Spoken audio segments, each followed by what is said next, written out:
우리 다 오늘 날이 춥다고 했는데 추우세요? 괜찮아요? 안 추워요? 또 날씬하신 분들은 추울 수도 있고 그렇습니다. 지금 아랫역 쪽으로 해서 서해안 쪽도 그렇고 강원 쪽으로 해서 눈이 많이 온 곳이 좀 어려움들이 많이 있었던 것 같습니다. 저는 기도를 했죠. 어제 눈발도 날리고 또 그래서 하나님 교회 오는 길이 어렵지 않게 해주시고 오시다가 넘어짐이 없게 하시고 깨지는 일이 없게 하시고 평안하게 오시고 갈등하지 않고 교회 오게 하시고 할렐루야.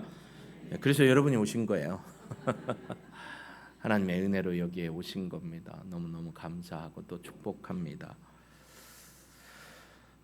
인생의 문제는 알미 아니라 믿음으로만 해결된다라는 명제가 있습니다. 다른 말로 얘기하면 인생에 문제 없는 사람은 없다라는 것입니다.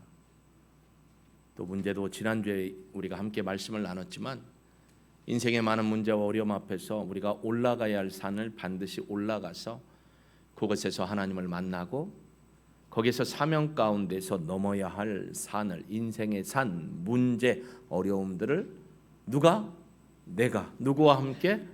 성령 하나님 예수님과 함께 넘어가야 한다라는 말씀을 나누었습니다.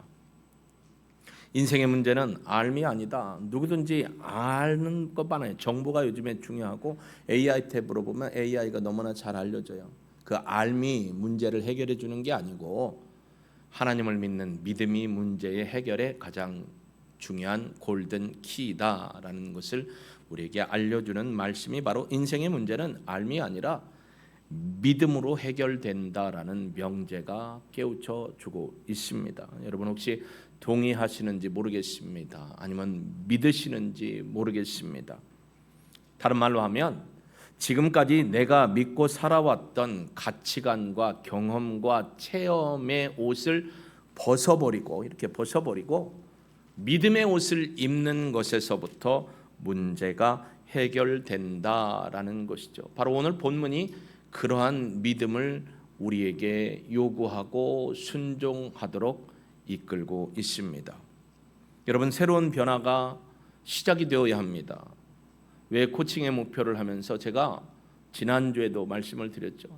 제가 일주일에 5번 15층 계단을 오르겠습니다 라고 선포를 했어요. 선포를 안 하면요 저만 알고 있기 때문에 해도 되고 안 해도 되고 얄싹하게 생각해서 안 할 수도 있어요. 여러분한테 선포를 해놨기 때문에 코칭 목표로 일주일에 5번 화, 수, 목, 금, 토를 계단을 오르기로 했어요. 근데 저희 교회는 본당에서부터 저희 집 앞에까지 올라가면 5층 계단밖에 안 돼요. 그러면 올라갔다 엘리베이터 타고 내려오는 순간에 근육이 올라가려고 하다가 푹 퍼지고 올라가려고 하다가 푹 퍼지기 때문에 안 돼요. 근데 오늘날 이렇게 새벽에 나와보니까 현대아파트 2층 2동을 보니까 15층이더라고요. 저기를 오르면 되겠다 했어요. 여러분한테 선포는 해놨지. 안 할 수는 없지. 코칭 목표는 돼 있지. 목표가 있으면 뭐래요? 저기 올라가고 내려오면 조금 좋아지겠지라는 건 아는데 안 하면 소용이 없잖아요. 근데 참 인간이요 얄팍한 게 새벽 예배 선포하고 기도할 때 여러분에게 메시지 보내고 개인 기도하고 묵상한 거 보내고 그러면서 딱 그 시간이 오면요 어떤 마음이 드냐면 오늘은 안 갈까? 오늘은 날씨가 안 좋은데 이게요 갈등이 막 와요. 다 오지 않나요? 여러분도 뭔가를 새로운 시작과 변화를 위해서 움직여야 되는 건 아는데 하기가 어려운 거예요. 근데 박차고 나갑니다. 계단 타고 올라가서 주차장으로 나가서 오늘은 1, 2라인, 내일은 3, 4라인. 그래서 5일을 해야 하는데 나흘을 했습니다. 나흘을 하는데요. 올라가기가 힘들더라고요. 저희보다 계단 층고가 낮긴 낮아요. 근데 개수는 9개씩 똑같아요. 첫날은 5층 올라가서 쉬고 10층 올라가서 쉬고 15층 올라가서 엘리베이터 누르고 빨리 올라와라. 둘째 날은 하나님 그래도 꺾기는 하겠습니다. 8층 올라가서 쉬고 한 번 쉬고 셋째 날 넷째 날은 그냥 스트레이트로 올라갔어요. 무리하지는 않고 속도를 맞춰서 엉덩이에 힘주고 배에 힘주고 발 틀어지지 않고 자세가 구부러지지 않게 올라갔어요. 올라가지더라고요. 딱 4번 했거든요. 그 교회 오면 또 갈등이 한 번 생겨요. 무슨 갈등이 생길까요? 엘베를 탈까 걸어 올라갈까 생겨요. 근데 엘리베이터 안 타고 계단으로 또 올라갔어요. 그러니까 합이 20층을 일주일에 4번 올라갔어요. 이렇게 얘기하는 건 이번 주에도 안 올라가면 내가 거짓말쟁이가 된다. 한두 번이야 빼먹을 수 있지만 가야 될 거 아니에요? 그러니까 결국 뭐냐면 새로운 변화에는 믿음의 도전과 실행이 필요하다라는 것을 제가 몸소 경험을 하고 있습니다. 인생의 문제도 단순히 주님은 해결하시는 분, 주님은 능력이 많으신 분 알죠. 지식으로도 알고요. 그런데 그 알미 우리의 문제를 해결해 주는 것이 아니고 우리의 노력이 문제를 다 풀어내는 것이 아니다라는 것을 저도 깨닫고 여러분도 깨닫습니다. 열심히 노력했는데도 안 되면 좌절과 힘듦이 있어요. 그럼에도 어떻게 해야 돼요? 새로운 변화와 도전과 변혁을 위해서 우리는 지난주에 말씀드린 것처럼 믿음의 발걸음을 한 걸음 떼고 나가야 할 줄로 믿습니다. 나으랬잖아요. 오늘 아침에도 일부 예배 마치고 옥상까지 올라갔다가 집에서 사탕 빼가지고 우리 할머니들 호주머니에 넣고 다니라고 사탕 2봉지를 풀어놨어요. 이거 갖고 나눠 드시라고 하고 또 내려왔다가 또 뭘 놓고 갔어요. 또 올라갔다가 본당 올라갔다 또 했거든요. 근데요 헥헥은거려요. 덜 힘들어요. 허리도 덜 아프고. 그래서 믿음의 순종이 참 실천이 중요하다라는 사실을 몸소 깨닫는 벽두가 지나가고 있습니다. 여러분은 어떻게 새로운 변화를 위해 실천합니까? 코칭이라는 게 바로 그거예요. 성령 하나님 앞에서 나와 코치의 관계 속에서 목표를 정하는 거예요. 지적으로, 영적으로, 신체적으로, 또 뭐예요? 관계적으로, 사회적 관계적으로 정해서 세부적인 목표를 세워놓고 저는 일주일에 5번 15층 이상 올라간다. 5번이니까 월요일부터 시작할지 하여튼 6일 중에 주일날은 너무 바빠서 못 올라가니까 잡아서 실천하고 빨리 올라가지 않는다. 올라가면은 15층에서 뭐 하냐면 엘리베이터 벽 잡고 한 이렇게 각도를 두고 발꿈치 들기를 해요.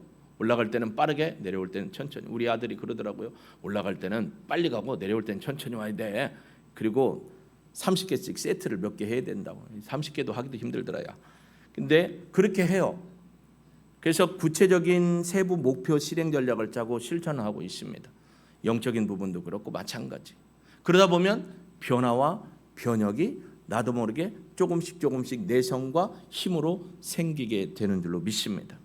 오직 믿음으로만 해결할 수 있는 것이 우리 인생의 문제라는 것을 오늘 본문은 우리에게 말합니다. 더 중요한 게 뭐냐면요. 주님의 손길, 하나님의 손길이 우리에게 닿을 때 기적이 일어난다라는 겁니다. 주님의 손길이 여러분의 머리에나 마음에나 심령 깊은 곳에 터치가 이루어질 때 기적의 역사, 하나님의 일하심의 능력이 나타난다라는 사실입니다. 그런데요, 성경은 우리에게 맹목적인 믿음을 원하지 않습니다. 하나님께서 우리에게 이성과 논리와 모든 감성과 감정과 인격을 주셨어요. 성경에 보면 무조건 순종하던데요. 아니요. 그분들도 하나님에 대한 절대적인 관계와 믿음과 생각과 고민과 묵상 속에서 하나님 앞에 순종한 모습을 역력하게 구약의 인물들 또 히브리서 11장에도 보면 분명히 우리가 찾아볼 수가 있습니다. 어떤 분은 믿음을 투자로 여깁니다. 내가 열심히 믿음 심어놓으면 하나님이 그냥 왕창 복 내려주실 거야 라고 하시는 분도 있어요. 어떤 분은 믿음은 복권이라고 생각하는 분이 있어요.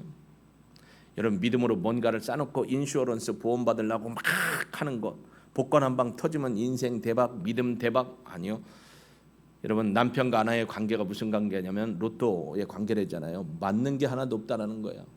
맞는 게 50년, 60년, 70년을 살아도 안 맞는 게 있다 없다? 결혼하셨던 분만 얘기해요. 있어요 없어요? 있어요. 근데 믿음은 아니에요. 주님을 알기에 나의 삶을 전적으로 주님께 맡기는 것이 믿음입니다. 혹자는 이렇게 믿음을 얘기하고 저도 거기에 동의합니다. 믿음은 하나님은 약속의 하나님이신데 그 약속을 선포하시고 그 약속을 이루시고 실행하시는 분이라는 확신을 내 마음에 간직하고 따라가는 게 믿음이고 믿음의 행위다. 저도 거기에 동의하고 저도 그렇게 믿고 있습니다. 근데 오늘 본문을 보면 믿음이라는 것을 데피니션 정의를 할 때 이렇게 표현할 수 있어요. 믿음은 주님께 전적으로 맡기는 것. 내 옷 입고 있던 가치관, 사상, 체험 모든 걸 벗고 주님의 옷을 새로 입고 그분에 맞춰 함께 발걸음을 맞춰 순종하는 것이 믿음이다라는 것입니다. 그래서요, 믿음의 모험을 실천하고 순종하는 사람만이 기적과 하나님의 놀라운 은혜를 경험할 수 있을 줄로 믿습니다. 믿음은 알매서 시작하는 거예요. 알미 없으면 안 돼요. 알미 있어야 돼요. 그래서 하나님을 알고 예수님을 알고 성령님을 온전히 아는 그 지식,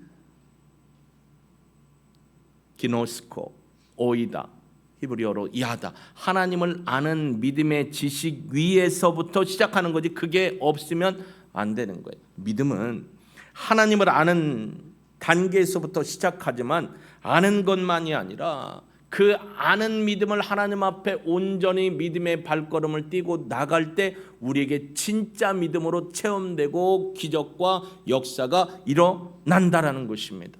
그런 주인공들이 성경에는 너무 많고요, 이 시대에 살아가는 분들에게도 너무 많이 일어나고 있습니다.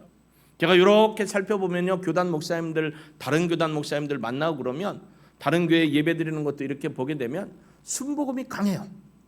목사님 앞에 선포하면 아멘 할렐루야, 아멘 할렐루야.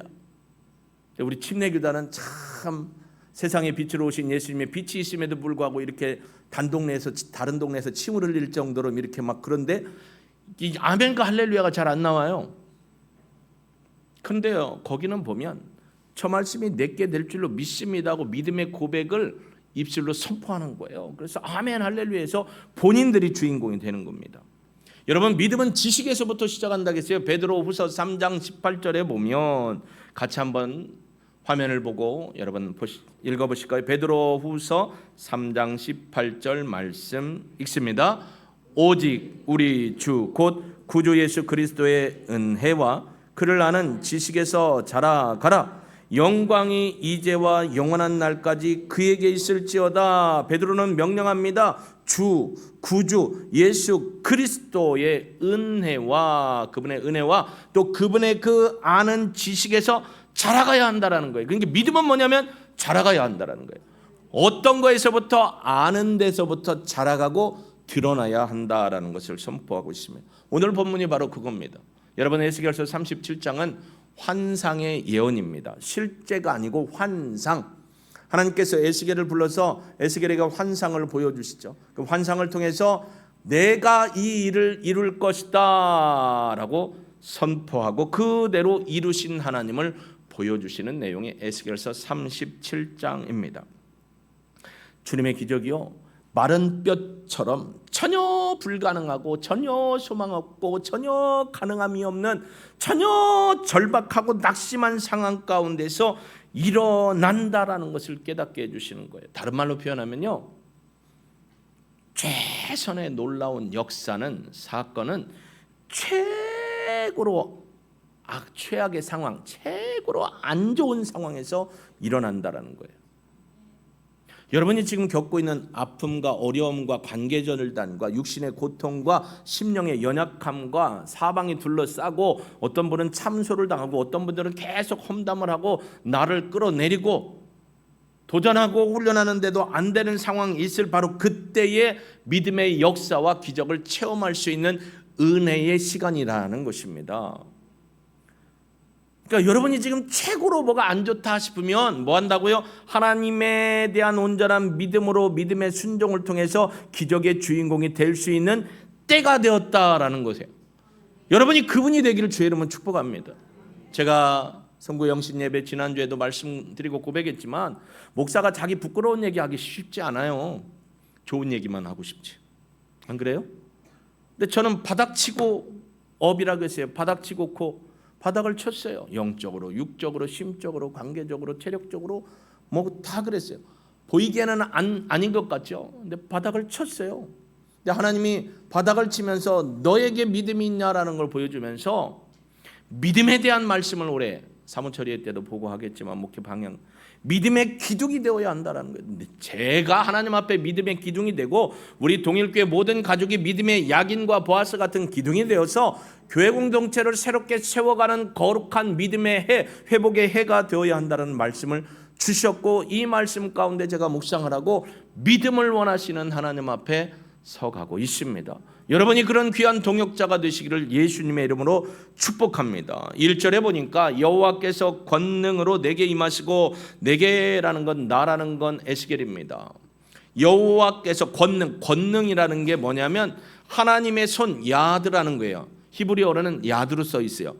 듀나미스라는 이 헬라어처럼 권능이 아니고 야드, 하나님의 손을 일반적으로 권능과 권세와 능력을 나타나거든요. 하나님의 손이 내게 임했다라는 건 하나님의 권세와 권능과 기름 부으심이 자기에게 임하시고, 그의 영으로, 루아우 성령으로, 하나님의 영으로 나를 데리고 가서 골짜기 가운데 두셨는데 거기 뼈가 가득하더라. 2절, 나를 그 뼈 가운데 지나가게 하시기로 본즉 그 골짜기 사면에 지면에 뼈가 심이 많고 아주 말랐더라. 보면 나를 데리고 갔지 내가 가고 싶어 간 게 아니에요. 또 나를 지나가게 하셨지 내가 통과하고 싶은 게 아니에요. 하나님께서 에스겔에게 환상 가운데 마른 뼈, 죽은 뼈들이 막 따닥따닥 있는 뼈의 골짜기를 보여주신 거예요. 거기를 지나가게 하시고 눈으로 보게 하신 거예요. 지나가게 하시면 보게 했는데 그 골짜기의 특징이 두 가지가 2절에 나옵니다. 힘이 많아요. 엄청 많아요. 유대인들, 여러분 아시잖아요. 독일이 유대인들 그렇게 죽여버렸을 때 그 뼈들 엄청나게 많았잖아요. 이 뼈 저 뼈가 그대로 그 사람 뼈가 이렇게 있는 게 아니라 다 흩어져 있고 섞여 있고 뭉태기로 돼 있어요. 힘이 많았는데 특징은 뭐냐면 말라 비틀어졌대요. 아주 말라 비틀어졌대요. 자, 보면 뼈 죽은 거예요. 말라 비틀어졌어요. 소생 가능성 없음, 재활 가능성 없음, 소망 끊어짐, 희망 없음, 단절, 완전한 뭐예요? 패배와 죽음입니다. 근데 그걸 보여줍니다. 근데 3절에 뭐라고 하냐면 그가 내게 이르시되 인자야, 여호와께서 말씀하시는 거예요. 에스겔아라는 표현이에요. 뼈들이 능히 살 수 있겠냐? 야 헌철아, 뼈 보이지? 말라 비틀어졌네. 뼈들이 이리저리 막 다 흐트러졌네. 너 한번 생각해봐. 너 봐봐. 저 뼈들이 살아나겠냐? 하시기로 내가 대답하되 아니요, 못 살 것 같은데요 라고 하지 않았어요. 에스겔은요 믿음으로 고백하는데 어떤 믿음을 고백하냐면, 자 보세요. 3절 후반절에 보면 주 여호와여 주께서 아시나이다. 히브리어로 아도나이 예호와, 아도나이 예호와 아타. 이게 뭐냐면 아도나이 주인, 주님이 여호와, 여호와가 뭐예요? 언약에 신실하신 분, 스스로 계신 분, 언약을 이루시는 능력의 하나님이 뭐예요? 아타, 아타는 남성 2인칭 단수예요. 주님이라고 여기 표현되는데 히브리어 원문대로 표현하면 이거예요. 2인칭으로 했으니까 주님이신 여호와 바로 당신만이 아십니다라는 거예요. 난 모르겠고, 보다 더 중요한 건 뭐냐면 하나님 여호와 주님 당신만이 아십니다. 당신만이 행하실 수 있습니다라는 믿음의 고백이에요. 나는 못합니다. 그런데요, 제가 알고 있는 하나님, 바로 언약의 신실한 하신 하나님, 아도나이 주님 되시고 주인 되신 하나님이 아타, 바로 당신 주님만이 하십니다. 아십니다. 할렐루야. 우리는 못해요. 못하는 게 이 세상에 엄청 많아요. 누가 하신다고요? 따라해 보세요. 아도나이 예호와 아타. 아도나이 예호와 아타. 주님이신, 주인이신 여호와 바로 당신 주님만이 하실 수 있고 아실 수 있고 행하실 수 있습니다. 능력자입니다. 할렐루야. 하나님만이 하신다고 믿음의 고백을 하는 겁니다. 또 내게 이르시되 너는 이 뼈들에게, 모든 뼈들에게 대언하여 내가 하는 말을 그대로 대언하여 이르기를 너희 마른 뼈들아 여호와의 말씀을 들을지어다. 주 여호와께서 이 뼈들에게 이같이 말씀하시기를 내가 생기를 너희에게 들어가게 하리니 너희가 살아나리라. 너희 위에 힘줄을 두고 살을 입히고 가죽으로 덮고 너희 속에 생기를 넣으리니 너희가 살아나리라. 또 내가 여호와인 줄 너희가 알리라 라고 선포하래요. 만약에 아도나이 예호와 아타라는 말을 에스겔이 안 했으면, 이렇게 했으면 하나님 여호와여 그건 불가능할 것 같은데요 라고 하면 뒤에 4절 5절 6절에 이걸 선포하라는 것을 할 수 있을까요 없을까요? 저는 못해요. 생그집 말을 어떻게 해요? 할 수 있는데 뭐라겠냐면 에스겔은 그대로 선포합니다. 7절 이에 내가 명령을 따라 대언하니. 중요한 패턴이 있습니다. 하나님의 말씀을 에스겔은 먼저 들었어요. 그리고 듣고 뭐라겠냐면 하나님의 말씀을 내 것으로 받고 믿음으로 선포했어요. 순종했어요. 자, 기적의 역사가 어떻게 일어나냐? 하나님의 말씀이 들려져야 돼요. 여러분에게도 하나님의 말씀이 들려집니까? 제 말이라고 믿으면 안 돼요. 저는 지금 대언의 입장으로 예언의 입장이 아니고, 예언은 아니에요. 절대. 선지자들은 예언가가 아니에요. 대언가예요. 나비라는 선지자 히브리어는 하나님이 주신 말씀을 그대로 전하는 거예요. 가감없이 전하는 거예요. 좋은 말만 전하는 게 아니에요. 나쁜 말도 전해야 돼요. 우리에게 안 좋은 말도 전해야 돼요. 하나님의 뜻을 전하기 위해서. 그러니까 하나님의 말씀을 그대로 받고 믿음으로 받고 그 다음에 듣고 어떻게 했어요? 믿음으로 선포하고 순종했어요. 그랬더니 역사가 일어난 거예요. 여러분 참 희한한 얘기입니다. 믿음으로 들어야 돼요. 뼈들이 죽은 자들이지만 이 뼈들이 죽고 말랐다라는 건 영적인 의미예요. 바벨론 땅에 잡혀간 이스라엘 백성들, 여러분 아시잖아요. 1차 포로로 잡혀갑니다. BC 605년에 다니엘과 그의 친구들과 함께 많은 사람들이 잡혀갑니다. 200만에서 300만이 넘는 인구가 잡혀가는 가운데 1차 그렇게 2차가 BC 597년에 에스겔과 제사장과 국가의 좋은 인재들이 잡혀갑니다. 에스겔도 잡혀갔어요. 2차로 잡혀가 있어요. 그러니까 지금 바벨론 땅에 티그리스 강과 유프라테스 강이 만나는 그 꼭지점 밑에 바벨론이라는 나라가 있는데 세상의 권세를 갖고 있는 나라. 말 안 들어 너희들 내가 하여튼 쫓아가서 다 잡고 무너뜨릴 거야. 지금 어느 나라처럼 권세를 갖고 있고 힘을 행하는 나라처럼 바벨론이 그랬는데 그 나라 포로로 잡혀가 있어요. 수백만이 잡혀가 있어요. 소망이 없어요. 희망이 없어요. 돌아갈 건덕지가 안 보여요. 바벨론이 얼마나 강하고 괴팍하고 악착같고 막 짓밟고 누르는 게 얼마나 심한지 소망이 없어요. 비전이 없어요. 죽은 영혼 같은 거예요. 그들은 그 땅에 가서 뭐라고 하냐면 하나님 여호와여 당신이 살아는 있습니까? 옛날 고대 전쟁은요 신과 신의 전쟁이에요. 근데 우리가 믿었던 여호와라는 그분이 바벨론의 신한테 어떻게 했어요? 진 거예요. 그러니까 하나님이 패하고 없어졌다고 생각하니까 저 바벨론 땅에 가서 고국 땅을 바라보고 하나님 살아계신 거 맞습니까? 하나님이 세상에서 제일 세다며요. 엘로힘이라며요. 근데 왜 바벨론 신한테 져갖고 우리가 이런 고통을 당합니까? 우리 집에 갈 수 있는 겁니까?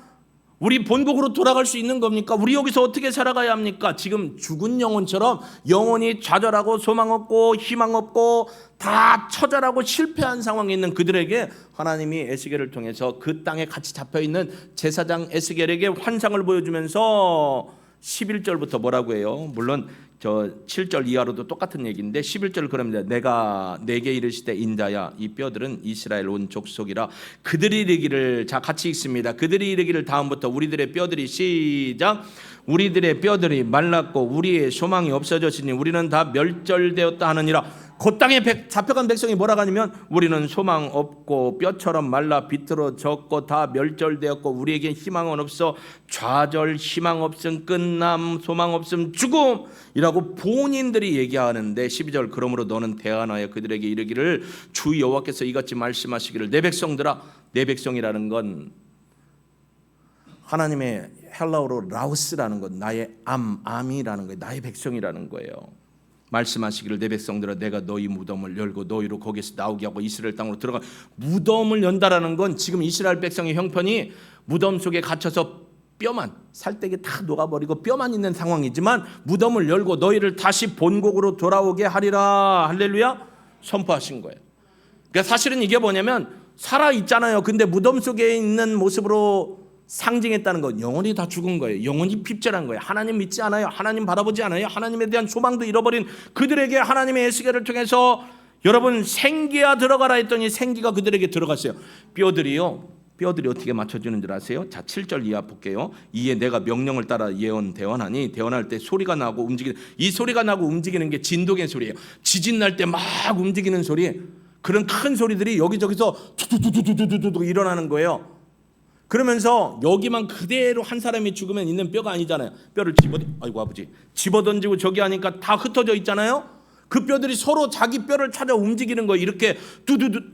안 믿는 표정인데 여러분, 환상 가운데 하나님이 보여주신 게 저쪽에 있던 뼈가 이쪽에 있는 내 팔 찾아갖고 맞춰주는데 소리가 진동하는 소리가 컸다라는 거예요. 이 뼈 저 뼈가 들어맞아 서로 연결되되 내가 또 보니 그 뼈에 힘줄이 생기고 살이 오르며 그 위에 가죽이 덮이나 뭐가 없다고요? 생기가 없대요. 그래서 뭐라고 하냐면 9절에 또 내게 이르시되 인자야 너는 생기를 향하여 대언하라. 생기에게 대언하여 이르기를 주 여호와께서 이같이 말씀하시기를 생기야 사방에서부터 와서 이 죽음을 당한 자들에게 붙어서 살아나게 하라. 할렐루야. 이에 내가 그 명령대로 대언하니 생기가 그들에게 들어가다. 여기 생기도 루아흐예요.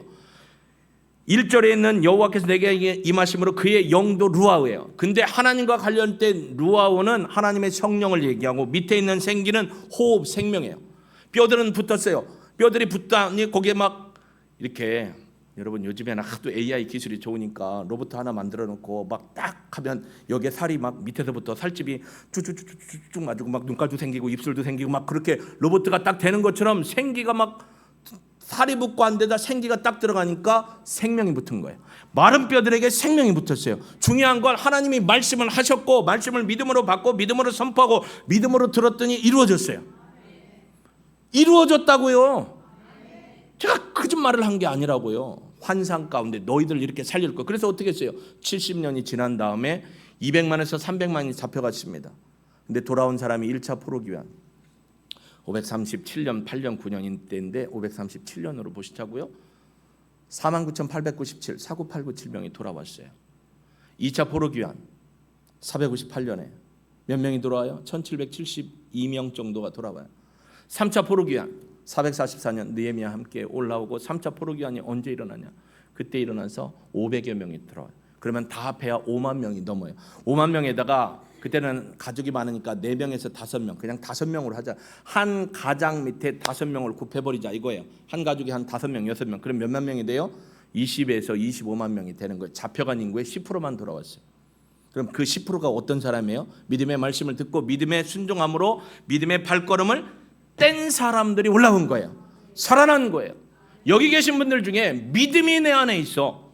믿음의 하나님의 말씀을 듣고 예 주님 할렐루야 아멘 그대로 이 말씀이 이루어질 줄로 믿습니다 하고 고백하는 자들에게 이런 역사가 일어날 줄로 믿습니다. 저요 새벽에 고민하고 갈등하고 많아요. 올라갑니다. 올라가기 전에 나가면서 축복 기도를 합니다. 무릎, 허리, 장 하나님 올라갈 때 안전하게 하시고 올라갈 때 치료받게 하시고요. 올라가면서 기도를 하는 거예요. 우리 교회도 바라보고 기도를 하고. 어떤 사람은 미친 짓이라 갈 건데 미쳐도 예수한테 미치면 괜찮아요. 근데 올라갑니다. 축복하고 올라가. 제가 허리가 안 좋다고 분명히 말씀드렸죠. 나흘 했잖아요. 교회도 막 올라다녔잖아요. 산을 탄 게 아니고 계단을 탔잖아요. 나흘 만에 효과가 나오는 거예요.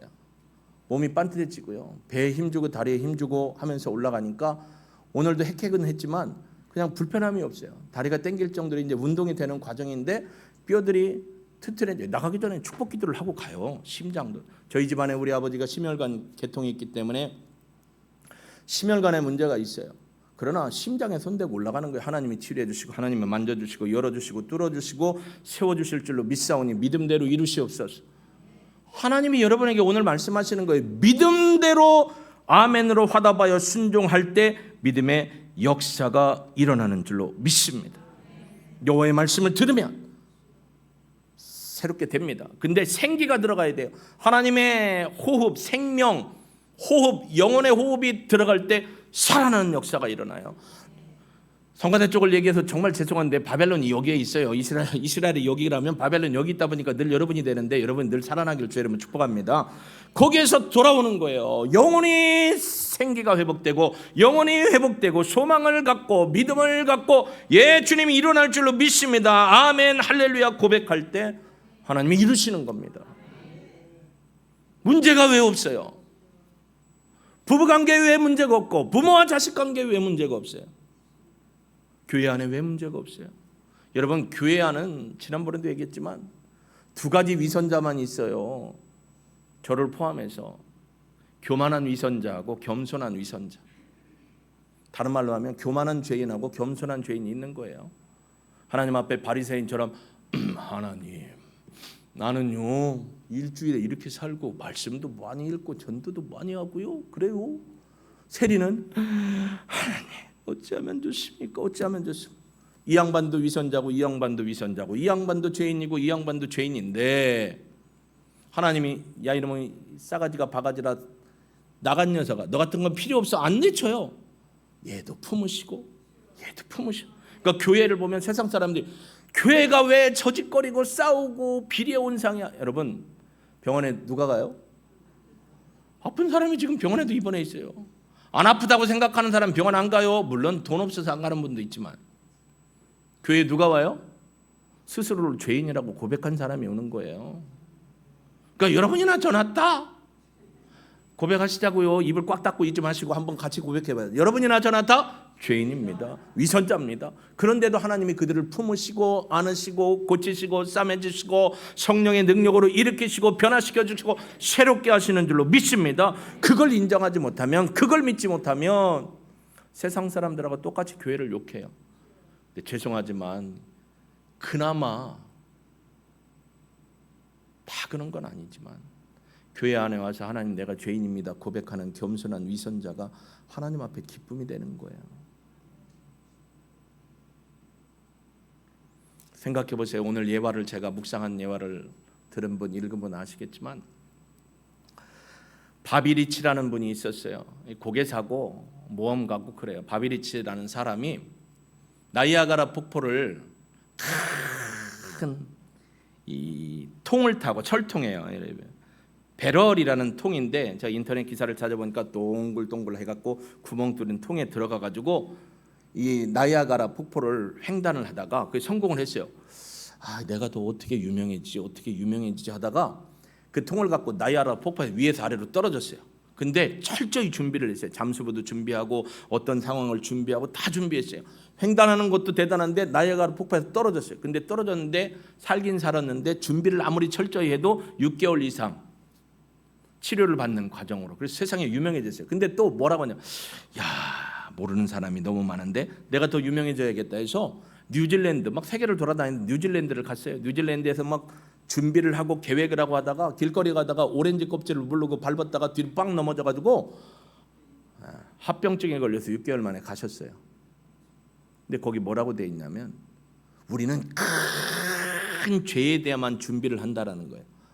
그런 죄 나한테 오면 안 돼. 근데요 우리 안에 있는 작은 거 시기, 질투, 원망, 불평, 믿음 없음, 하나님을 신뢰하지 않음, 죄의 종을 감, 우리 목자를 감, 이런 것들이 누구를 넘어뜨린다고요? 왜 웃어요? 가끔 뭐 나라님 욕도 하는데 목사 욕을 안 하겠어 여러분이? 그것 때문에 무너진다는 거. 오렌지 껍질에 대한 대비는 안 했거든. 하찮은 거라고 생각. 하찮은 죄가 우리를 넘어뜨리는 거예요. 교회도 하찮은 죄가 교회를 넘어뜨리는 거예요. 큰 문제 때문에 넘어지는 게 아닙니다. 가정도 마찬가지. 하찮은 틈에 잠깐 들어온 게 어느 날은 믿음이 충만하고 은혜가 충만하면 부인이 뭐를 얘기를 해도 과분한 사람이지. 내 옆에 있으니까 너무 고맙지. 근데 어느 날 내가 믿음이 없거나 상태가 조금 약간 나사가 풀려갖고 안 좋은데 남편은 똑같은 말을 똑같은 상황이 했는데 그날따라 이러면 이 틈 사이에 섭섭마귀가 들어와가지고 여보 꼭 죄송해요. 우리 집에서 그런 적은 없어요. 그따위로 얘기를 해야겠어.